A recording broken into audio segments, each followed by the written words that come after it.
Bismillahirrahmanirrahim. Assalamu alaikum. Welcome to Newsroom. I'm your host, Khalid. But today, ladies and gentlemen, is the 11th of June 2025. And today we are going to discuss, as we have been doing in the last 2-3 days, the budget 2025. The finance bill was presented by our finance minister yesterday, and then it was also presented in the Senate yesterday. The discussions will begin in both the houses very shortly. But there was, of course, a news conference that was also held today post the budget, in which the finance minister again highlighted some of the important facets of this budget. What are those important facets? We already highlighted them in our yesterday's show as well, with a very eminent panel, and today we will do exactly the same. We'll try to understand what the budget 2025-2026 is all about. We'll try to also decipher the post-budget news conference that our finance minister had, and also understand the different parameters of where we are going economically. We've been joined by two guests in the studios and one guest online. Let me introduce them to you one by one. On right is Usman Shaukat Sahab. He's the president of the Rawalpindi Chamber of Commerce and Industry. Thank you very much, Shaukat Sahab, to have joined us. Thank you for having me. Sultan Haider Sahab, leading economist, joins us as well in the studio. Thank you very much. Political economist. Political economist. Yeah. I Not stand corrected. Yeah. I stand corrected. Thank you. Joins us, and we'll also be joined by Dr. Niaz Murtaza, who's a political economist online, as and when, I think in a few moments time. Let's begin, and we'll begin with Usman Shaukat Sahab. Usman Shaukat Sahab, this 25-26 budget of a total outlay of 70,573 billion, net revenue receipts 11,972 billion, and of course the GDP growth target 4.2%, inflation target 7.5%, budget deficit 3.9% of the GDP, primary surplus is 2.4% of the GDP. How does this budget, in your point of view, lay the foundation for a competitive and sustainable economy for Pakistan? First of all, thank you so much for inviting me on this very important show today. And of course, the budget is something that we all are worried and concerned about, and we were anticipating this budget for a while. And we were very pleased to see the economic survey that was presented 2 days ago by the finance minister, where we saw figures that were shared that showed macroeconomic stability. We were told that the GDP growth clocked at 2.7%. The inflation remained under 5%, which was, of course, exuberantly high at 40% a few years ago. Our foreign exchange reserves are going to be in excess of $10 billion, which is a very positive development from where we were a couple of years ago, while having reserves of just a couple of weeks of import payments. At the same time, we've seen a stabilization of the currency. The current account is running a surplus for the first time in many years. So these were all positive figures that we saw from the government, from the finance ministry, and they really show that there's a trajectory of growth now. And of course, that's where we saw the budget that came in yesterday, where a growth projection of 4.2% is projected for the coming year. And we believe that that macroeconomic stability that we've seen over the last couple of years is really essential for us to take forward this growth that is projected for this year. The budget, of course, is trying to address the areas where we have been lacking. The business community, the chambers of commerce had several interactions with the finance minister, with the prime minister, with the entire cabinet. In fact, we met the prime minister a couple of weeks ago, and they really took a lot of our suggestions, and we were happy to see a lot of them being incorporated into the budget. For example, a long-standing request of the entire business community was a package for the construction industry, and we have seen that been announced yesterday. Of course, the construction industry has allied 40+ industries associated with it, and we believe is a quick start, a kick start to the economy. So that we believe is a good step. And also the lower income real estate user, because they're not really investors. We've seen that they've talked about people having smaller flats, smaller properties, that they shall be given tax credits, in fact. So that's a very positive development, that not only the real estate sector is now going to see, and the construction sector, some momentum, but also the base of the pyramid is going to see some betterment in their economic scenarios. At the same time, we have seen actions against non-filers. That was something that we have always been propagating. Of course, the chambers of commerce, our members, the basic requirement is to be a filer. We cannot have a But this is what they're saying, that they're going to abolish the whole difference between filers and non-filers also under a classification, new classification system that's going to be put forward. That's exactly what we have been demanding for. That there actually should not be a non-filer category, because that is really really sort of a way of legitimizing a non-filer status, we're going in that direction. We've seen that a non-filer cannot buy property, cannot buy vehicles anymore, cannot travel abroad. So these restrictions are good. At the same time, the digitalization of the economy is a very, very positive step. The integration of the e-invoicing, the POS, that's a very positive step that's been taken. Of course, the tax reduction in the salaried class, we've been talking about the brain drain for a long time. We really hope that may be enhanced a bit, because we believe that is good, but should be magnified. At the same time, corporate sector tax rates have been reduced, but we hope that they will be further looked at as well, because if we talk about export-led growth, because that is the essence of what the government's talking about, what the SIFC is talking about, and to your earlier point, that sustainable growth comes from continued policies. If you're able to continue your policies, look, you may even have a bad policy. I even say that a business can work around a bad policy. A business cannot work around uncertainty. So even a bad policy is better than having an uncertain environment. So that is where we talk about the Charter of Economy. We always talk to the government that this is what you should be doing. The policies that have come today in this budget, fine, they may be good, some may not be as good, but at least keep them consistent. Keep them going. The consistency is extremely important when it comes to any policy. I think if you don't have a consistency in any policy, the policy remains invalid in the long term. I think that's extremely important. Sultan, coming to you, projected GDP growth of 4.2%, inflation targeted at 7.5%. I did mention that to Usman, Shaukat. How do you feel has Pakistan achieved macroeconomic stabilization compared to the past 2 fiscal years? I think it's very obvious. We were seeing a decline. So we had a growth higher than 5%. Then we saw it coming down. And then we saw negative growth last year. And now suddenly we are back. So it's a classic turnaround. So we have seen a turnaround in the economy. So that is the biggest headline. As far as Pakistan's economy is concerned, any foreign investor, local investor, whoever is looking at this economy. So the economy has turned around. If we look at in terms of our FX reserves, in terms of our current account deficit, and that is also reflected in our currency being very, very stable. So we saw how it raised to more than 300, 330 PKR per USD. So it has been stable around 280 mark. Maybe if it remains stable and if we keep on progressing, maybe we may even see a reversal of this. So from this angle, our economy has stabilized, as we were discussing the day before. So it's the patient has come off the IV, right? And now we are talking about, these are the good problems to have. So we are talking about growth. Growth is coming in this sector, growth is not coming in this sector. What should we do about this sector? What should we do about the other sector? Previously, we were talking about just keeping the patient alive. So there were talk in the media by different commentators that will Pakistan default or not default. So now we are talking about growth. So it's a very, very different environment. So it doesn't mean hard work is not required. Lot of hard work, lot of thinking, and it's not an easy journey to get back onto that growth trajectory. But we are now moving in that direction, and these are very healthy debates. All right, wonderful. We are moving in the right direction. Dr. Niaz Murtaza, political economist, joins us online. Niaz, thank you very much to have joined us. The finance minister emphasizes on structural economic reforms. What key shifts, in your point of view, in the fiscal strategy differentiate this budget from the previous one as far as structural reforms are concerned?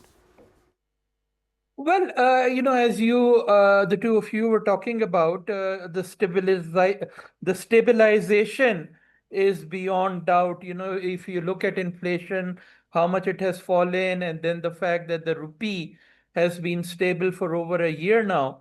So those are the two biggest hallmarks of stabilization. So that bit is, assured. Now, the issue is, whether, you can now launch yourself into sustainable growth by doing structural changes or not. So if I look at it from that angle, I still feel that the government has not been too ambitious or aggressive. It hasn't taken unnecessary risks because it still wants to make sure that the stabilization that has been done in the last year, a little more than that, that does not get lost because of an over ambitious and over aggressive budget. So you can see three or four, indications of that. The fiscal deficit is targeted at 3.9%, and with the primary surplus. So that clearly tells you that the government is still not loosening the tight framework that it had in place. Then if you look at things like the development budget, that's usually its size is usually an indicator of where the government is now planning to go in terms of boosting growth. So that, as you can see, is 1 trillion, which is a cut. Then there are also other indicators. So, for example, health and budget. And then just remember that all of this is in the background where we've had to increase the defense expenditure because of the external threats. So that was another big issue that had to be kept in mind.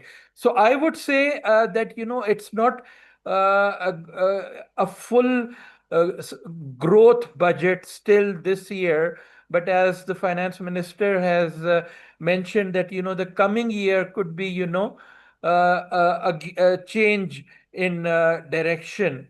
So gradually, I think you might see more steps being taken to make sure that now we start moving towards sustainable growth, because people have suffered a loss, back-breaking inflation. Inflation is down, but that doesn't mean that the prices have gone down. And then the unemployment situation. So it's again, but then there is also the fact that there aren't huge amount of new taxes that have been imposed on those who are already overtaxed. Like the salaried class has been given some relief, especially for the lower brackets, those who are making less than, say, 1 million rupee per year. So there's substantial relief for them. So that is the situation where the government is trying to balance both the maintenance of stabilization and then start taking steps to start giving relief to the people. So it's a very tight rope on which the government is walking. But hopefully within this year you'll see more signs of with the stabilization firmly in place. You may see more steps being taken to revitalize the economy and put it on the path of sustainable growth. All right. Usman, I'd like to understand. I mean, my question has two parts. The first concerns the FBR revenue target, because he was talking of salaries and I want to, this is more or less interrelated. The FBR revenue target has increased by 18.7%. What factors, in your point of view, are expected to contribute to this strong growth in the tax revenue? First part of the question. Second part of the question, how does this budget ensure a balance between the fiscal consolidation, we know the primary surplus is 2.4% of the GDP, and the developmental needs that our country has? A very important question. First of all, your question about, I'll address the developmental part that you're talking about. Okay. See, that is a concern here, because last year, if you look at the PSDP budget that we had, 1/3 of that budget was not spent. Because the fund, of course, we're in the fund environment, there were restrictive measures that were in place, and we were not allowed to spend as much as we wanted on the PSDP. So this year, I know it's a pretty aggressive PSDP target that we have, but we need to see how much fiscal room would we have to sort of trigger those spendings. So I think that is something that we need to see very carefully, and I don't think that PSDP or developmental budget may be utilized completely because of the deficits that we may run. Usman, we have to continue on this conversation, but we have to take a short break. We'll be right back and we'll continue talking on the budget and this post-budget news conference that was held right after the short break. Stay tuned.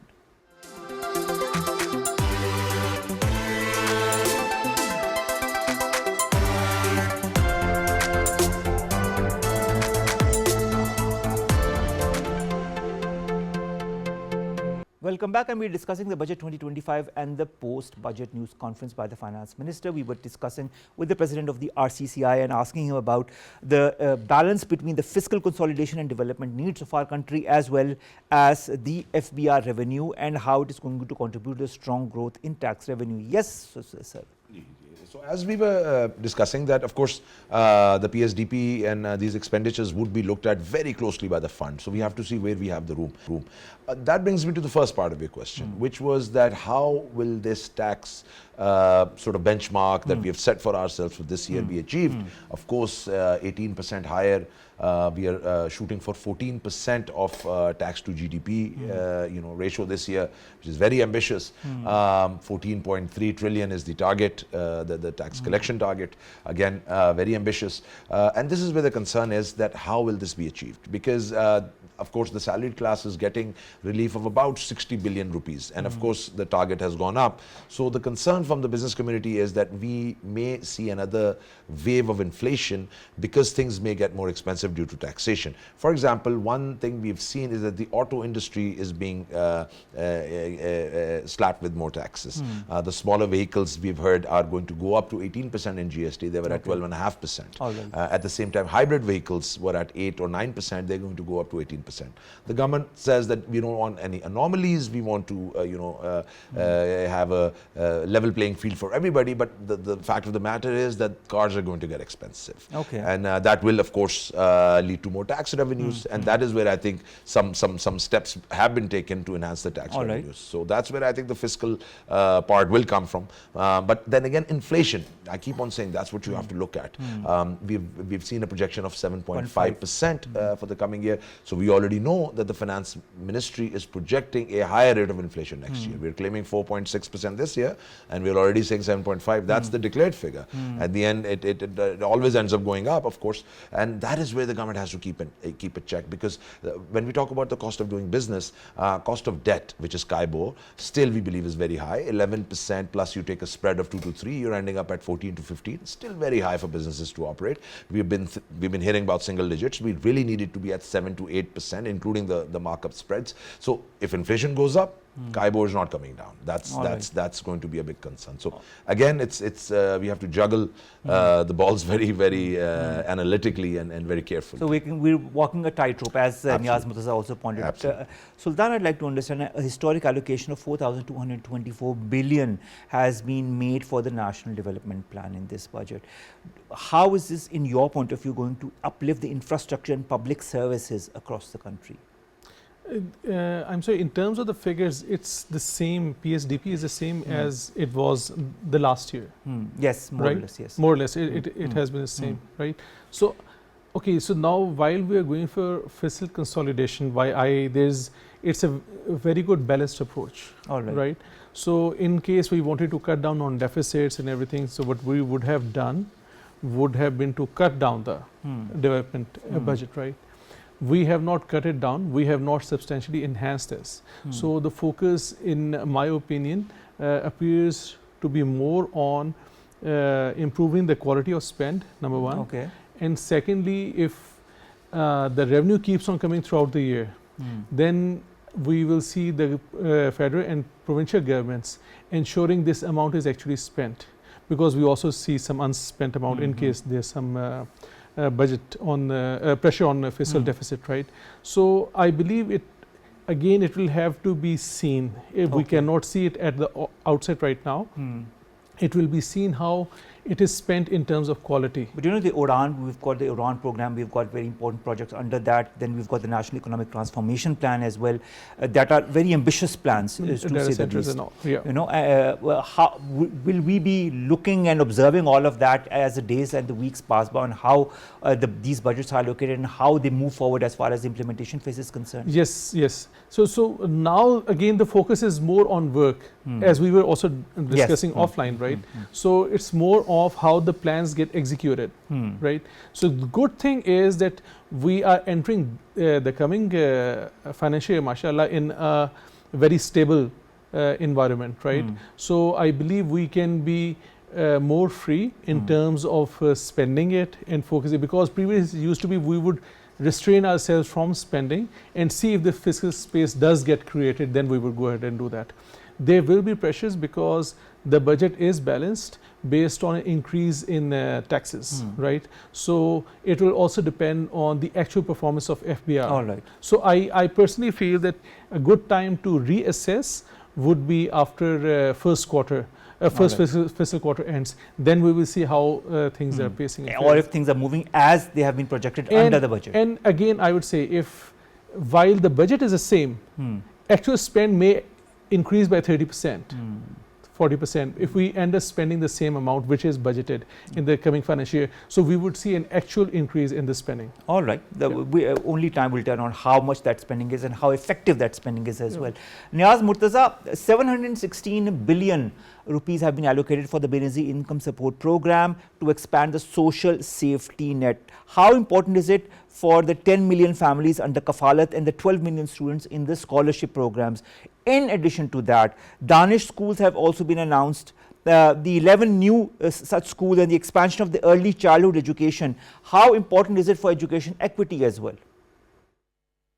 Yeah, I think that is the thing, as I was saying last time, that the people have suffered a lot because of high inflation and because of the unemployment. So I think keeping in view that, there's an enhanced outlay for the BISP, then for the Kifalat program, and then education, as you know, we lag behind even in terms of, the regional trends in countries like India, Bangladesh, Sri Lanka. So obviously, education has to be a key focus. But then given, the tight budgetary constraints we've had, I can see that, the government would have liked to do much more than that to bring our educational standards up to the same level as our neighbors. But, given our fiscal situation, the government has decided to focus on, the Danish schools, which are, an innovation that were introduced in Punjab. So at least, try to make sure that a few students are able to get quality education, which we lack. So again, you can see the dilemmas very clearly in the way the budget has been laid out. There was scope to do much more in the area of education and then, social networks. But just recognizing, how tight our fiscal situation is, and even one wrong step can, push us back on the path of, destabilization, and all the hard work that has been done, that can be lost. So that's why you see, there were, a lot of ideas in terms of, exemptions for industry that would have been good to, revitalize industry. But let's just remember that, we've suffered because of, a loose fiscal and monetary framework. So, if we go back to the 6% growth that we had in 21-22, that was really the start of, the crisis that we are still facing 3 years later, because, it wasn't based on, solid increase in investment and productivity. It was, loose current account deficit, high fiscal deficit, and high monetary supply growth. And that gave you, a fancy looking 6% growth. But then the result was that, inflation went high, your current account deficits fell, because of which your foreign reserves went down, and we had to go to the IMF. And then we had to do all the devaluation, the high interest rates. So that's why, we can see that the government is being extra cautious. But what would be good is, to utilize the coming year to sit down with the industry and come up with solid plans on what will be done in the future, say 6 to 9 months later, so that we now start focusing on increasing our export along the targets that have been given in Udan.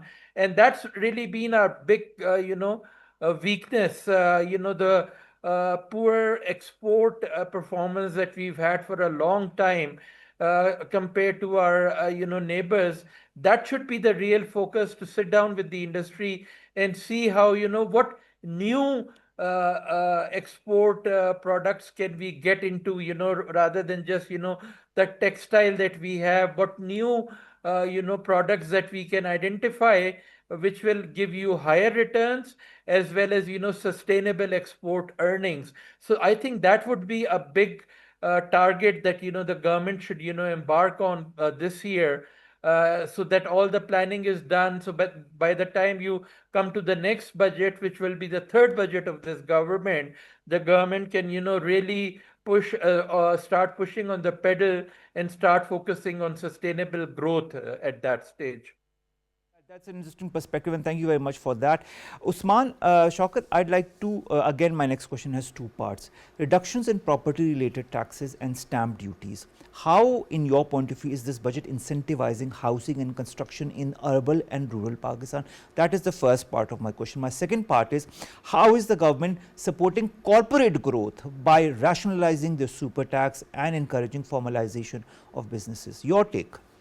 Thank you. Of course, the housing sector is a very important sector, and as we said, that it is capable of kickstarting the economy because it has 40 to 50 allied industries associated with it. So this step that they've taken, we have seen an abolishment of the FED. We have seen that tax credits are going to be given to smaller homeowners, smaller flat owners. So at the same time, because of these tax credits, we believe there'll be a ecosystem that will develop around, especially the smaller real estate projects. And I think it is high time that this sector should be, pushed on forward, because we are really seeing a problem here as well. Because fine, there were issues with the real estate sector. We all know what those issues were, but there's a lot of money that's stuck in that sector now. So how do you take that money out? And of course, a lot of people were of the view that fine, we made investments, we are stuck in this real estate. Fine, you don't want to launch new housing schemes. You think that that's not the way forward. But the ones that are there, at least you should allow people to build homes, commercial centers, industrial units, whatever, and that will at least trigger the economy. So I think that's a good step, and I think it will kickstart the economy, and definitely will create an ecosystem of growth within the construction and real estate sectors. At the same time, I think your second part, which was again the question about, can you repeat the second? My first, of course, I think I'm the housing. Second was the industry. How does the industry? Exactly. The corporate sector, I was asking about the corporate. Yes, the corporate super tax, of course, that's what we've seen. That's where we've seen a reduction. It's been reduced. But again, we believe more needs to be done there. I think the corporate sector needs to be given more incentives. I think these are good steps. We are seeing that, this will sort of encourage large-scale manufacturing. But I keep on coming back to the SME sector. I keep on coming back to your smaller sectors. We don't see a lot of incentives given out there. So as far as SMEs are concerned, the SMEs are concerned. The corporate sector, we believe, of course, will give you returns. But again, that is where we fall into a vicious circle. But when I ask about formalization of businesses, do you feel that this budget paves the way for that? Yes, I believe one, of course, the digitalization part, the digital invoicing part, getting people to be a part of the tax net, of course, will all help in documentation of the economy. But I always say one thing, that we talk about, our debt to GDP, that it's a very, very alarming number. I always say that, look, your documented GDP is probably 50% of your economy. We all agree that the non-documented part is probably more than 50%. If you include that part, which eventually will get documented, it's a matter of time. It'll take a couple of years. The government's moving in the right direction. Once it gets documented, this debt is not going to be as significant as you see it is today. So I see light at the end of the tunnel. Exactly. And efforts need to be put in that aspect as far as the undocumented economy is concerned. There are so many facets as far as this undocumented economy is concerned. Sultan Sahib is nodding his head, and I know what he wants to say. But I'll ask him about the allocations for technology, for example. example, space, science missions, grid stations, infrastructure. Do you feel the budget is preparing Pakistan for a fourth industrial revolution? My first part of the question. Second part of the question, the government is introducing a 5% tax on foreign digital service providers. Do you feel this reform will or can contribute to digital tax equity and domestic competitiveness? Okay. Too many heavy questions. No, yeah, too many heavy, and I think it's a tale of great expectations. Okay. Right, because in terms of Industry 4.0, it is a very a theme which is very close to my heart. Oh, all right. Right. So I'm asking the right person. I know that, but Okay. in terms of, I think it's a great thing in terms of aspiration. We are in Industry 1.0, and rather than going to 2.0 and 3.0, we just leapfrog Skip to 4. skip to directly. You know, it's a quantum leap, right? So, but it requires a lot of investment, a lot of investment in. Then we're talking about in USD billions and billions of dollars, right? So it's a huge capital outlay. So in that, I think can happen only with R&D and universities and those collaborating with international companies that are working on robotics and AI and Internet of Things and things like that. And then, so those kind of collaborations will be required. Okay. So yes, these investments which are made, I think first of all, it's a step in the right direction. It shows that the directionally government wants to move into that direction. Secondly, it wants to create some enabling infrastructure, which is really good. So for a person from private sector like us, right? So if we reach out to somebody that is operating internationally and say, come and work with us in Pakistan, right? So at least now we have something the government is showing indication that it is supportive of that. All right. So from that angle, it's a step in the right direction. But in terms of getting our hopes up that with this spend we will get there very soon, no. So we need to be realistic. But step in the right direction. Step in the right direction for sure. Okay. Usman, Shaukat Saab. Digitalization, real right reporting, e-commerce platforms, reforms in the non-filer. You've already talked about the reforms in filer, non-filer classification. Do you feel these measures are enough to reduce evasion, to improve compliance? Yes, I think they are. I wouldn't say they are sufficient to 100%, but they are a step in the right direction. We still believe that Chinese wall that we talk about in policy making and implementation, that still needs to be forcefully implemented. All right. Because that's where we see a lot of the problems. We talked about it offline, that implementation is where we seem to fail every time. And this is where actually the tax policies we see are failing. All right. When you know, again, I keep on saying this, that when a judge in the court gives an order, he doesn't go out and execute it himself. It's the police that executes the orders. True. So FBR is on the other side. They are making the policies while they're executing. So guess what I'm going to do? I'm going to make an easy policy that will be easy for me to execute. Okay. So you have to take the harder decisions and let someone else execute. And that's where the Chinese wall comes in. All right. So we believe that needs to be looked at. And I think the government is going in the right direction. The digitalization of the economy. And of course, the recently established Crypto Council that we've seen. Again, I think it's a revolutionary step. You know, we've been talking about cryptocurrencies, digital currencies as a reality of the future. You're talking about evasion. A lot of the tax evasion is happening through the digital means now. You know, these are means that if you do not control, you won't be controlling the evasion part. So, I mean, of course, there's money to be made there. There's tax revenues to be earned. At the same time, there's a lot of you know, money laundering and a lot of financing which you may want to look at that's happening through those channels as well. So I think that's very, very important. And again, I'll come back to, you know, the SIFC and the role that we have seen them play. Truly, they've played a role of the Charter of Economy that we've talking about. This budget, you know, you're going to have ups and downs, but I keep on saying that keep that consistency going, keep that policy. You may have a bad policy, we'll tweak it later. We'll make it better later. But we need to have that in the flow and continue, I mean, this continuity of policies. Exactly. The SRO culture needs to end. You cannot have an SRO in the morning that overthrows the entire budget and that SRO dictates the entire business dynamics. The Prime Minister 2 weeks ago when we met him agreed with it. He said that there should not be any SROs. The point of SROs defeats the purpose of a budget. If you've got a well thought out budget and you've got a continuity of policies, there should be no SROs coming up. So I think that is what we have to look at. So that answers my question to a large extent.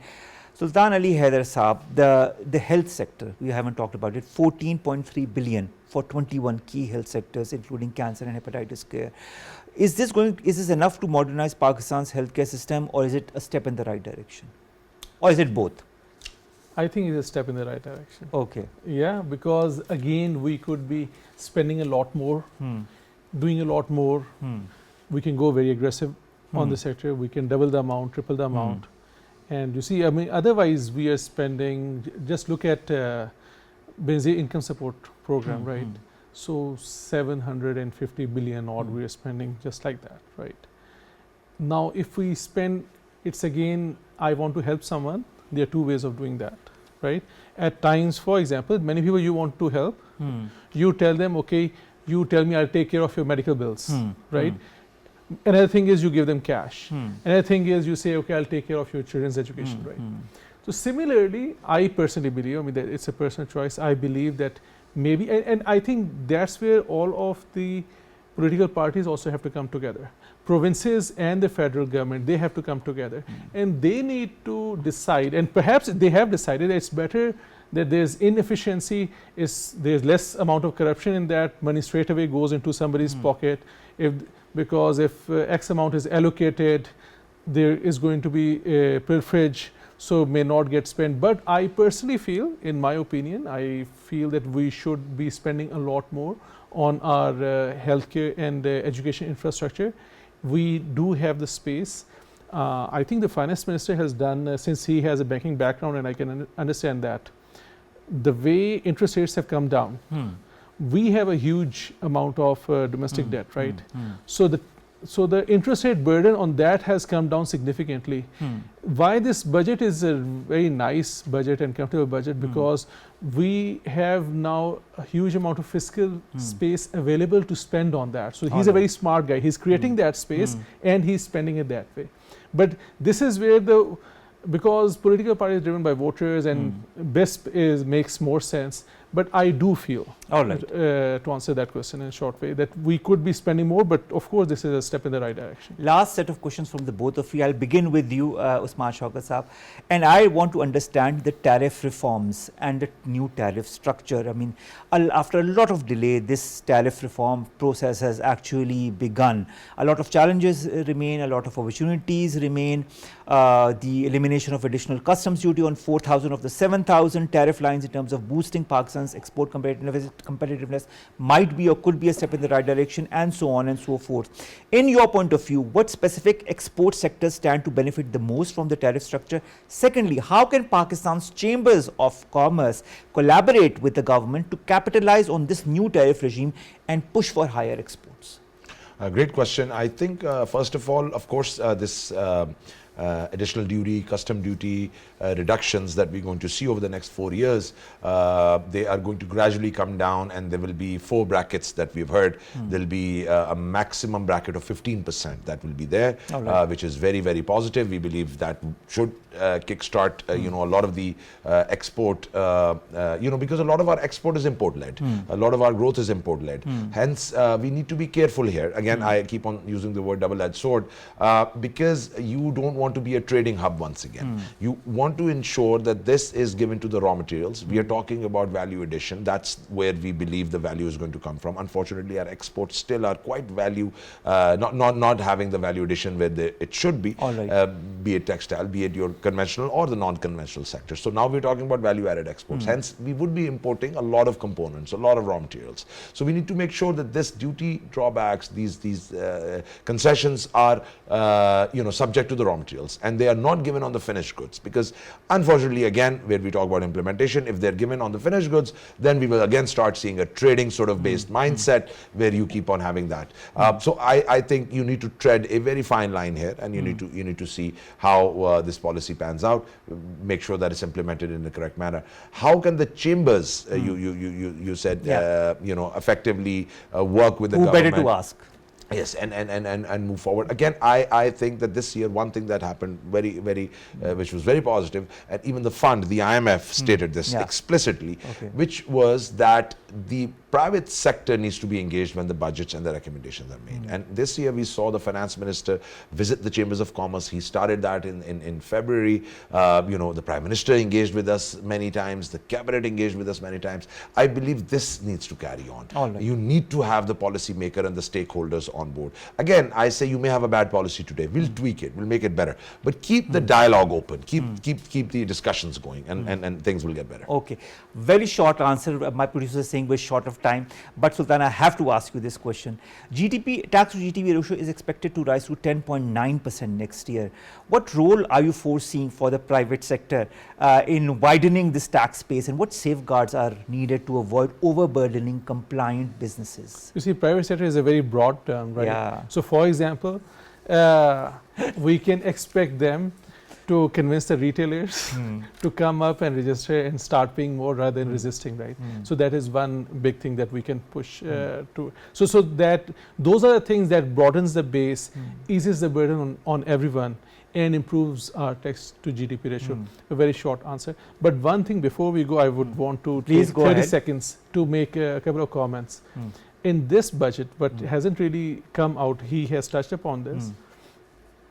I think there's going to be a lot of growth we can expect in the next coming year. Why? On a couple of accounts. One is a lot of capital was, as he talked about, was locked in real estate sector, right? So people who wanted to invest, so people were investing in real estate sector to make money. Real estate sector stagnated, right?